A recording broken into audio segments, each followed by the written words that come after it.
Greetings, dear friends. Dr. Z greeting you in light, love, peace, and harmony.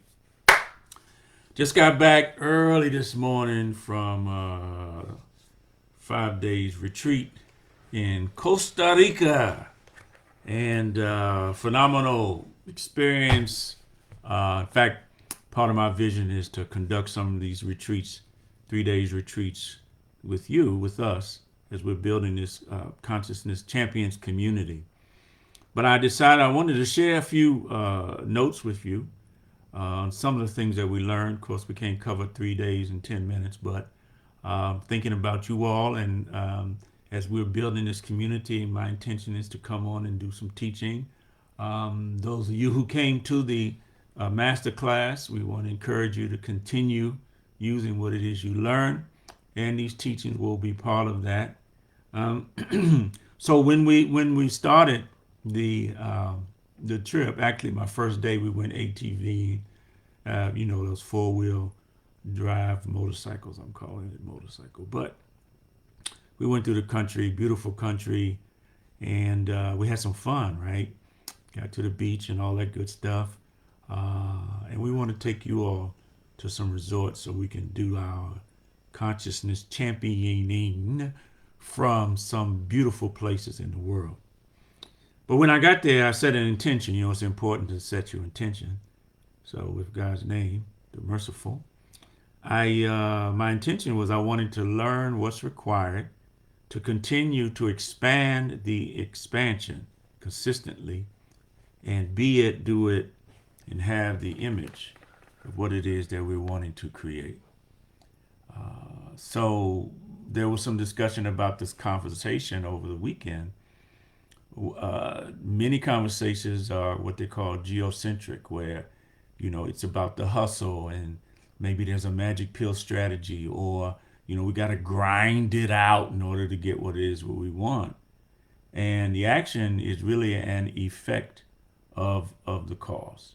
See, many things really are not created by what we see physically, but it's created in what is called first principles, thoughts or energy that comes from the guide, or what's unseen, what's unheard, what you can't access through your five senses. Everything originates in the spiritual world, right? And then it moves mentally, and then it produces itself in the physical.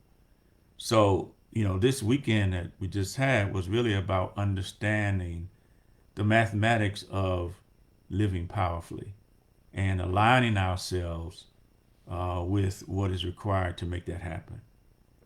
Kind of like cleaning up the lamp so that we can shine our light for other people. And the work that we did really is recalibrating ourselves um, to what some people might perceive as extraordinary or superhuman. But it's not really all of that. It's really about focusing our attention and our energy to create a new reality. And that's what we want to do here with you as consciousness champions.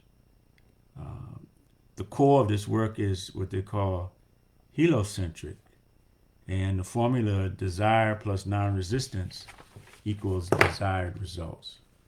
So what we want to do is reactivate your desire muscle. Because most of us, that muscle has been neutered when we were children. It's like, I want this. And your parents said, no, you don't want this. You don't want that. You want this. You want what I think you want, right? And we weren't necessarily given the freedom to make our own decisions. So this desire is inherently within us, right? It's like spirit gives us a desire for things. We look at our situation, we want more. We want more money. We want better relationships. We want a better position. We want a promotion. We want more fun. We want more happiness, right?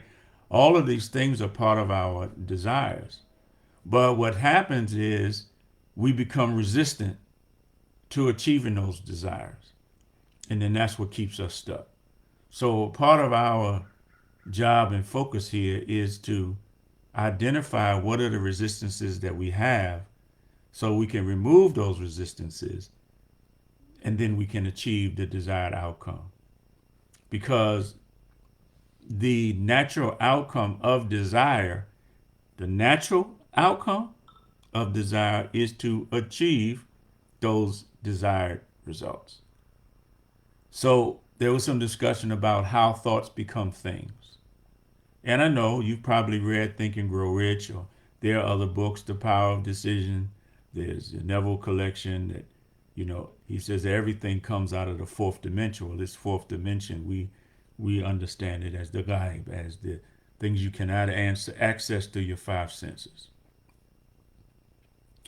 And we want to commit wholly and faithfully to fulfilling that desire that comes out of that spiritual realm. So one of the keys to transformation is understanding that there's an internal mechanism for how thoughts become things. We call it the five drivers. It starts with your belief, right? Because there's meaning that you gave to your experiences as a child. And that's where the beliefs were developed. If you had a bad experience with a dog, you might have believed that dogs are scary, right? If you saw your parents arguing about money, then you might believe that money's hard to make, right? Or if you were relying on someone to do something for you or to show up somewhere and they didn't do it or show up, then you could develop the belief that people can't be trusted. So this information of belief is also sent through your nervous system, and in your brain it has these neural synapses, but your nervous system is also tracking to what's happening in your brain. And the brain records everything that's happened in your life from the time you were born, maybe from within the womb, up until now, and it records them as memories. And you gave meaning to those experiences. And the original meaning that you gave as a child, that you probably don't even remember what that meaning was when you gave it, it continues to propagate itself. And it's been propagating itself for all of these years and decades and showing up in your experiences. So the attention that we give that meaning, right, your brain then ignores everything else that's happening, even though that meaning might not even be true.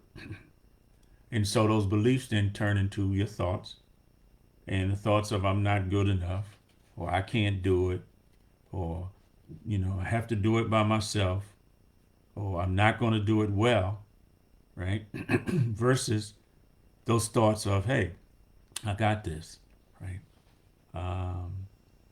And I can do what's required, and I am good enough. Well, those thoughts lead you to feelings. If it's negative thoughts, then it's going to be negative feelings: dismay, hopelessness, powerlessness, devaluation, right? But the belief is really the cause of those thoughts and those feelings may lead you to some action or sometimes to inaction. It's like, I know I'm supposed to be making these calls. I know I'm supposed to be doing these videos and teaching, but I'm too busy. I'm overwhelmed. Whatever those negative thoughts are will keep us from taking action. Of course, the positive feelings will help us to do the action. And whatever those actions we do, we're going to get results. And those results are going to reinforce the beliefs that we have. So that's the internal mechanism. The external mechanism of how thoughts become things is that our nervous system has an emotional guidance system that's tuned into, these frequencies. And these vibrations are actually activated with the thoughts and the feelings that you're having. In fact, the thoughts activate the feelings, and the feelings is where the energy is. It's emotion, energy in motion. And the spirit is like, this body is like a sensory suit. We have tentacles that connect with everything in the environment through these five senses. But the vibration of what we want is already outside of us. It's like, we want more money, that vibration is here. But if we're vibrating down here, then there's no way that those two things are going to connect. And so, we're always putting off a consistent vibration, but we want that vibration to be in line with the vibration of what it is that we want. So when we can combine the two, the spiritual aspect, the material aspect, the internal mechanism and the external mechanism through our vibrations and our emotions, then whatever you make matter, then it matters. Whatever you decide is important, then it matters. Because we create from nothing but sometimes just an intuition, right? And then something comes from internal into external.